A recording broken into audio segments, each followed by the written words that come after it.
Welcome back, everyone, to Third Street Reactions. I'm Zach. Shane. Dragon Ball Daima, Season 1, Episode 17, and we are starting in 3, 2, 1, go. Alright, guys, last episode. They confronted Degasu, who was trying to make off with Dende, and they saved Dende via the hat. Because, what's her name, the chick, the little girl? Oh, the princess. Pansy. Pansy hits him with the hat. Yeah. Because that fat guy was like, oh, my head is cold. Yeah. They traded the eye for it. And they also find out that the last Dragon Ball that Eren Su and her Majin had already won and taken. And Goma acquires the third eye and gets jacked. Yeah. And Vegeta owns the gendarmerie force. Yeah, those are just a bunch of good old boys, though. They are. They're like an old football team. They graduated and they're kind of washed up. Yeah. You know what I mean? That's what they are, yeah. That's pretty funny. Either way, it's great. They'll just do this thing, you know? That's funny. And Goma, I feel like they have less a reason to be afraid of Goma than the Frieza, not the Frieza Force, but the Ginyu Force had to be a Frieza. Yeah. Although I even feel like Ginyu was in pretty good standing with Frieza. He had to be for Frieza to tolerate that dance. Yeah. You know what I mean? Because Frieza didn't tolerate very much. No, he didn't. So he understood that they could... I love... This is ridiculous, but I'll allow it. I love Frieza so much in Super. He's great. But Super, I feel like, was kind of trying to do what this does to a certain extent, like bring things back to good humor. And a little less of the seriousness that Dragon Ball Z brought along. I love Dragon Ball Z. I love Dragon Ball, and I love them in respect to their relationship to one another, and how one was his journey. You know, the hero's, the young boy's journey in his development. Yeah.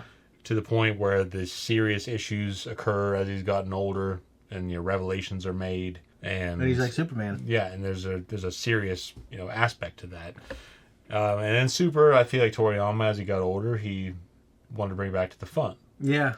And I don't blame him for that. Now, I don't enjoy Super as much as I do Dragon Ball Z. Like how Frieza, I don't think I do either. But like for Frieza, he has the showdown with Goku, and Goku owns him basically. Kind of on Namek. Oh yeah, I thought you were talking about Super. On Namek. Yeah, he owns him on Namek. And then when Frieza finally does come back, he has that cool form, but then Trunks owns him. Yeah. So it's setting the stage for the fact that Trunks is way beyond what we've already experienced in the show. Yeah. It was good storytelling, and the android saga develops, and you have, of course, the androids. So you have a Gero, and what was it? Was it 19 and 20? 19 and 20. Yeah, 20 was, And then 17 and 18, and then Cell's development. And I feel like that was kind of the high water mark for Dragon Ball Z. That's my favorite saga. Yeah, the Majin, I feel like it deservedly so. Yeah. And because Cell was so well done. Yeah. And then the Majin saga, they just kept pushing him for it. They had an idea, so he brought it in. It's kind of like Kojima. I'm looking. Metal Gear Solid went on much longer than it needed to. Yeah. And I'm looking forward to watching the Kai version of the Majin Buu saga, because I know there's like really cool stuff in there. It's good. But it's just not like when you're following the Cell saga. Yeah. It's not as good. That's the unfortunate aspect of it. So I don't. Yeah. I don't hold them accountable, or I don't hold Toriyama accountable. I hold the fucking publishers and these people that are pushing him. But I'll say this: Broly, it might be cooler than anything in Dragon Ball Z, except for some of my favorite stuff. Well, it ties back into it though, and that's why. Yeah. The Broly movie, this Dragon Ball Super Broly film, ties back into what made Dragon Ball Z so cool. And it brings you back to those aspects of the spacefaring race, the Saiyans, Frieza's empire, him still trying to stick it to the Saiyans. So, but that would not be possible if had not Super occurred, because Frieza wouldn't be there. Yeah. So, and I love the Tournament of Power. Like Roshi, I don't know if you made it that far, but Roshi has this incredible moment, and I fucking cried when I saw that thing. Yeah, I just didn't make it far enough to see, Goku's confrontation with Jiren. Jiren, he's a great villain, and just the idea, just the sinister thing of destroying the fucking universes. I hate it. And wasn't it Goku's fault? In a way, because he was joking around. What are they called? The Xenos? The Xenos. Or Xeno, or is there two of them? Yeah, there's two of them. I thought there's one, but now he calls them Zennies. Zennies, yeah. Yeah, but Super, to me, it's very lighthearted, and I'm glad that his work has continued, because he's getting due respect, especially post Mortem. But, Dragon Ball Z for me is always where it's at. That's my favorite. I read the comic, Dragon Ball comic, without having watched the anime. So as far as comics go, that's where my heart's at. But as far as the anime, Dragon Ball Z. Can't wait to beat Dragon Ball Z like that. Between Frieza and Cell Saga, man. I like the Saiyan. I know Saiyan's your favorite. And I liked it a lot more when I watched the Kai version of it, too. Well, my thing is because it's developing a promise. Like, what the Saiyan Saga promises, the Frieza Saga delivers. Mm-hmm. And then it goes on to give you the Android Saga. Yeah. After that. Did you? The only thing I always thought was weird was, like, I understand Cell, because you're taking the cells and you're growing this organism. I always thought, like, how can robots be more powerful than Goku and Frieza? Did you ever think that when you're younger? I've accepted it now, and I don't even think about it. I remember trying to think logically back then, like, how can these fucking robots beat Goku? You know what I mean? Yeah, it's a perfection of technology. Yeah, it's just, yeah. And you have a mastermind, like, what's going to overcome, how can you trump what you've already seen with Frieza blowing up planets ruthlessly and ruling a galactic empire. Yeah. So the idea is they brought in this evil genius, evil scientist that has created machinery that does not lose power. Yeah. For one, so their endurance goes on forever, and you can't sense them. Yeah. So, that's a big thing right there. You can't sense them. Yeah, so it's the idea is that they're definitely in that because 17 and 18 held a ground in between where they were with Frieza and where they were with Cell. Mm-hmm. Because once they overcame those two, I mean, like, if Cell was the threat. Yeah. Because they were only a threat for so long. Yeah. And then ultimately they were really only, Future Trunks. Thank God for the hyperbolic time. Because if you remember in the great fucking Trunks special. Yeah. Whew. That Goku died from a heart disease. Yeah. A heart virus. And that's why they couldn't stop the androids. So yeah. if Goku had been alive, they would have been done. Yeah. But he was recovering from that the whole time all that shit was going down. Yeah. So because well, I know when Trunks came back he changed things, so this version of 17-18 was supposed to be much more powerful. Mm-hmm. Yeah, I mean, I don't know. That's the idea. Is like, how could they be so much more powerful than Goku and Vegeta? But Goku was out. Yeah, and he was only out. Vegeta was the Super Saiyan in the original timeline. Yeah, yeah. That's something I always forget. Man, I fucking love Dragon Ball Z. It's a great show. Yeah. So here we are. And here we are with Daima, which has been very, very pleasurable. A pleasurable viewing experience. And like, I really like Super. I don't love it, I think, as much as Dragon Ball Z. There's things about it I love. But one thing about it, like you said, like bringing the comedy in it, it's almost like I need comedy for this show. I don't need it as much in that and Super. I did not need it in Dragon Ball Z. And Super, I feel... And Z, but I'll tell you what. The funniest moment I've ever seen in my life is in Z. When Krillin throws a rock at Goku. Oh, yeah. Ow! What are you doing that for? Yeah, because his guard wasn't up. And in the Funimation dub, Vegeta's yelling at Bulma, "Woman! Bring me a drink! Drink it once! Trench dry, you jerk! Do you hear me?" Yeah. Like, there's just some funny in the Ginyu Force. I actually think that stuff's funny. Oh, I loved it. Like the Ginyu Force, like the Jean Domre Force, it's okay. We've already been here. We've already done this. Mm-hmm. So to me, it was just retreading old water. But the Ginyu Force though was just great. I didn't like them, but they're great. I like what they were, but I don't like them in terms of like if I gotta like pick characters I like. Yeah, they're not going to be in there, not very high on the list. Yeah, Ginyu was kind of cool. He looked cool too. I just like they're ridiculous. Yeah, they're ridiculous people. And a little guy can hold his breath. Goldo, he's funny. I liked him. He's running, and he kept like going. And the guy kept getting closer. I just love Vegeta just cut his fucking head off. You know what I mean? Yeah, that was wild.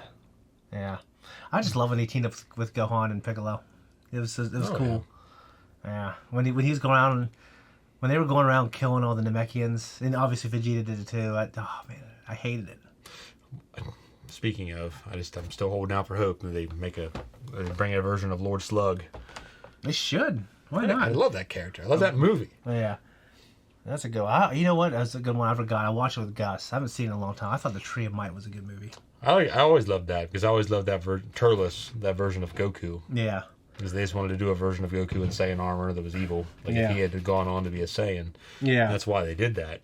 But Slug, man, like that movie with the Disturbed soundtrack and everything else. Like it was just fucking Commander. Yeah, Pickle had some great highlights in that movie too. He actually whooped some ass. He whooped some ass, yeah. But my editor, guys, is playing. All right, guys, why don't we get to the show? Nailed it. But yeah, because we put a reaction on our Patreon, we do try to max out the pre-talk and post-talk. So click on the link below in the description, watch the reaction, and come back and listen to post-talk. It'll probably be a little shorter. So we appreciate you guys. Let's jump in. Galligan. Yep. Hey. Mystical.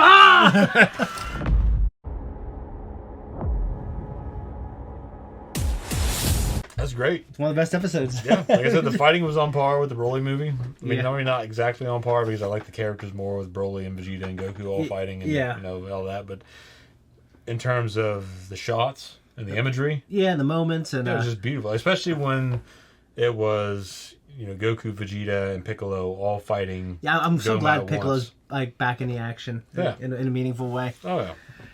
Yeah, I can't say enough. It was really good. Then we had Iron Sue's tits. Yeah, that was great. That was always great. They never disappoint me. Fantastic. Fantastic.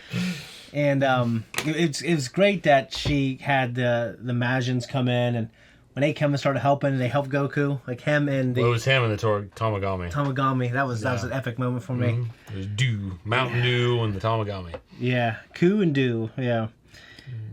So her goal was just to make the demon realm more powerful and more formidable. Yeah. So outside realms would quiver. Mm-hmm. I feel like I'd want to be more powerful. It's like quiver, and that's why they quiver. Yeah, because you can become more powerful and then make the realm more powerful. Yeah, not because the ground's more powerful. What does that even mean? I guess it's just, I don't know, it's almost... You're making their economy better, It's like this imagination. It's like, Genie, make me a prince. Like, what does that mean? It's like, it's everything around you. Yeah. It's the outfit. I think that's kind of what it is, Mm-hmm. I know a lot of it was just one big fight, but I liked the fight a lot. I thought it was great. It was fantastic. Yeah.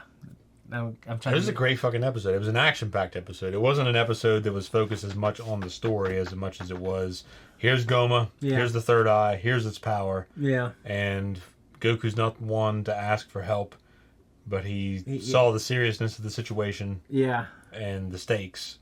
So we all needed to bum rush him. Yeah. So they did. Still to no effect. They did at the cell. So now Goku's like, okay, I have no choice. Yeah. And he leveled up. How much more powerful is he to feel like, okay, I'm going to go to 3? That's way more powerful than everyone else combining their strength. You know what I mean? Well, substantially, we know that Vegeta can go level 3, though. So you think that they Can would... he? I thought he already did. I thought he did one of the other episodes. Because we had to talk about it. Oh, yeah. He does it in this show. Yeah. Yeah. So he can go level 3, too. Yeah. Because I know for a while it was like he skipped 3... Yeah. Because he had some other... There's a reason why he had like a form, but it just wasn't... Like, one thing I do really like, actually, as the Saiyans have kind of their own...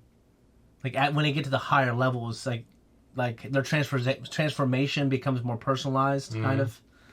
I don't know. I guess for me, it's you would think that genetically, because they are not like a genetically diverse race. Like, every Saiyan is a Saiyan. Yeah. So to me, I would think that they would develop in similar levels, which this show is correcting. But if you look at the Gohan movie, Gohan and Piccolo with Orange Piccolo, and Gohan turns like that level Ultra Instinct Silver version, it was whatever it's called. It's not Ultra Instinct because that's Goku, but it's like something else. And it's like I can't remember the fuck it's called now. But either way, it's where did that come from? And why? He's also half human and half Saiyan. So I afford that to him. To me, I just thought it was a personal. You just in Vegeta skipping 3, and I think it was because he had some other form. But now we know he didn't. Well, now we know. But in the I think in the manga, they describe like a form he has, which is like I don't know. Probably in the Super maybe. But no, I thought in Dragon Ball Z they never get to 3 until the Majin Buu saga. Yeah, but I thought in the Majin Buu saga they talk about it or something like that. Like he has a power, like it's almost like his Majin form is as powerful as level 3 or something like that. That might be possible because the Majin though he's afforded the power from Bobbity's Bibbity's Bobbity's magic, and because of that he was able to go to 4 and without. Well, they never reached 4 in Z. Yeah, I know, but in GT, I think maybe it's from GT. Well, GT is off the fucking board. It It's not canon anymore. I know. So we're not taking that into account. So the Goku's the only one that reached level 3 at that time. Well, I mean, I guess Gotenks. No, Very sure Gotenks did. What about Gogeta? Does Gogeta do it? I don't think so. I think it's just like Gogeta is just so much more powerful because of... Is it combining? I think. I have to rewatch that season. Okay. But I feel like... No, it's Vegito. Gogeta's not until the Broly movie. Oh. Okay. I've heard of Gogeta before. I know, because I'm pretty sure that he was a product of the GT era. Oh. If I'm not mistaken. I really need to watch the Buu Saga again. Vegito. Yeah, okay, Vegito is the form where Vegeta's personality reigns. Gogeta is the version where Goku's personality is. Okay. Okay. All right. I'm very sure that Gogeta's first appearance is in the Broly movie. Okay. Well. All right. At least in terms of the canonized Dragon Ball story. Yeah. Could be wrong, but you had an interesting theory, whatever his name is, the hat coming and pulling a Yajirobe later on. I think that'd be fun. You said that you think he'll save the day. But yeah, like Yajirobe. I wasn't thinking Yajirobe. I was just thinking because of his connection with the eye. Them pointing the finger at him. Yeah. Like, hey, what happened to your belt? I don't see what it has to do with me. Yeah. And I would have imagined that if they're good storytellers, they wouldn't just throw that in there. Yeah. Like, if you're making a point to say it, it's different. Like, you were just got done watching Rebels and, like, someone get Chopper out of there. Like, just like a funny little line. Yeah, it's like breadcrumbs is what you're saying. Yeah. Okay. I don't know. But I just feel like you would make use of that. Yeah. So what do you think is going to be... I mean, in reality, Goku hasn't defeated that many villains like people think he has. Who do you think is going to defeat him? Let's see. Gohan defeated Cell. Goku technically defeated Frieza the first time. Yeah. And Frieza comes back, though. Yeah. Because he was resurrected by his dad and their technology, but then Trunks killed him then. But he definitely defeated him. Yeah, and then the other guy, Vegeta, he didn't defeat him. Like, Vegeta kept on toughing it out. Like, he hit him with the Spirit Bomb. Vegeta lived through it. He defeats 19 and 20. He does. He defeats Golden Frieza. He defeats Frieza the first time as well. Gohan and defeats Cell. I don't know who defeats Majin Buu. I'm pretty sure Goku does. Okay. Yeah, so it's... Well, who do you think's going to defeat him here? I think it'll be Goku. Like, I don't think you can return to, like, Dragon Ball style era... and make it be like Piccolo or something. yeah, I don't think that. I think that Goku would probably... Like, I don't know. I feel like it needs to be Goku. Because he's kind of the face on this show. Yeah. And he's returning to, like, a Dragon Ball style age group. Yeah, it's just like now that I don't think the show has been canonized in culture and everyone has their favorites, and because they're all kids, and I know they still have Super Saiyan form, but Piccolo's in the mix of like he's doing okay. Mm-hmm. I wonder if it would make them rethink like, okay, who do we want to be the guy that gets a notch on his belt that would appeal to fans? You're probably right, it might be Goku. Actually, I just answered my own question. It depends on what they do with it. Yeah. I mean, it really depends on what route they take and how they have him defeat him. And how that ties back into Dragon Ball as a whole. But I think it's going to be Goku. I love the way Vegeta beat Frieza. God, it was so cool. He basically tells him to stay dead or something like that. When Golden Frieza. Oh, yeah. Before, like, when Frieza fires that energy round into the ground. Yeah. Yeah. That was so... Like, Vegeta beat him, and Frieza was trying to offer him like all these positions in his empire. Yeah. And, like, I'll let you command all the forces and everything else, and Vegeta just... Yeah. No. One of his best moments. Oh, yeah. That was great. Because it's finally... Because Goku got shot. Yeah, because he finally gets that moment. Yeah. Because he always needed that with... Because I always felt like... He was just as much a victim of Frieza as everybody else. Yeah. But he just became a little more like Frieza because of his upbringing and how the Saiyans were. Yeah. But he finally had that moment. Yeah. Yeah, and this... that shitty little guy shot Goku. Yeah. He was one paying attention. Yeah. Which, I mean, they established in Z that can happen. I mean, you had to be on. And Goku's definitely one of the ones more prone to not paying attention. So I'm the same way. It's just not as powerful. Okay, yeah. I'm very satisfied with this episode. I think we only got a couple left and it's over. Makes you sad. I'm always glad to have Dragon Ball on the channel. So, we obviously are doing it with my kids, and we got 2 more episodes left, and we probably reference it in almost everything we do. So it's always going to be weaved in who we are. Anyways, guys, much love. If you don't want to wait, check us out on Patreon. If not, we'll see you next week on YouTube.